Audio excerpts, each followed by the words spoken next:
జలియావాలా బాగ్ అంటే చాలా మందికి తెలియదు అసలు ఏంటి. అనవసరంగా ఒక 1000 మందికి ఏ కారణం లేకుండా అంత ఘోరంగా ఎందుకు చంపవలసి వచ్చింది? అది ఒక ప్రైవేట్ ఎస్టేట్, దానికి ఒకటే డోర్ సార్. బయటికి వెళ్లే దారిని బ్లాక్ చేసి అక్కడ ట్రూప్స్ ని పెట్టి అందరినీ కాల్చేసారు.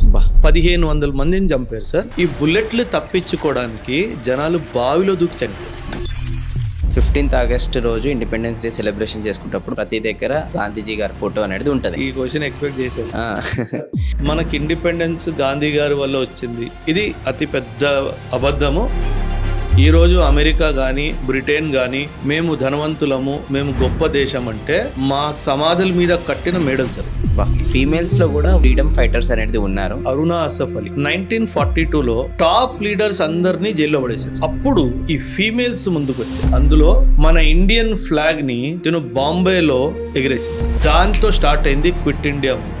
One of the factors why Britishers left India is the Quit India movement of 1942. ఈ ఇండియా పాకిస్తాన్ ఏదైతే పార్టిషన్ లాగా డివైడ్ అయింది కదా, దానికి మీ దృష్టిలో అసలు ఏంటి పార్టిషన్స్ డివైడ్ కావడానికి రీజన్? చాలా మంది హిస్టారియన్స్ ఇండిపెండెన్స్ డే అన్నారు సార్, పార్టిషన్ డే. ఇద్దరు తమ్ముళ్ళు, ఇద్దరు అన్నదమ్ములు విడిపోయిన రోజు పార్టిషన్ డే లాగా చూస్తారు. అంటే దుర్మార్గత్వం ఎంత అంటే వెళ్ళిపోతున్నప్పుడు విషయం కలిపేసి వెళ్ళిపోతుంది.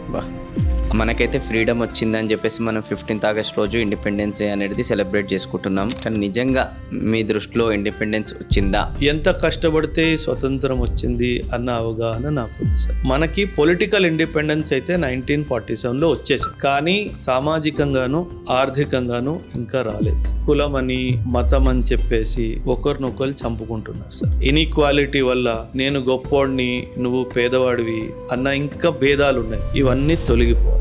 ఆ రోజు మనం జరుపుకున్నదే నిజమైన ఇండిపెండెన్స్. మన దేశంలో ఈ జెండా కోసము లక్షల మంది త్యాగాలు చేశారు. మనం 200 సంవత్సరాలుగా మనం బ్రిటిష్ ఫ్లాగ్ కి సెల్యూట్ కొట్టేది. ఇప్పుడు మనకి మన దేశం ఫ్లాగ్ కి సెల్యూట్ కొట్టుకునే అవకాశం సార్.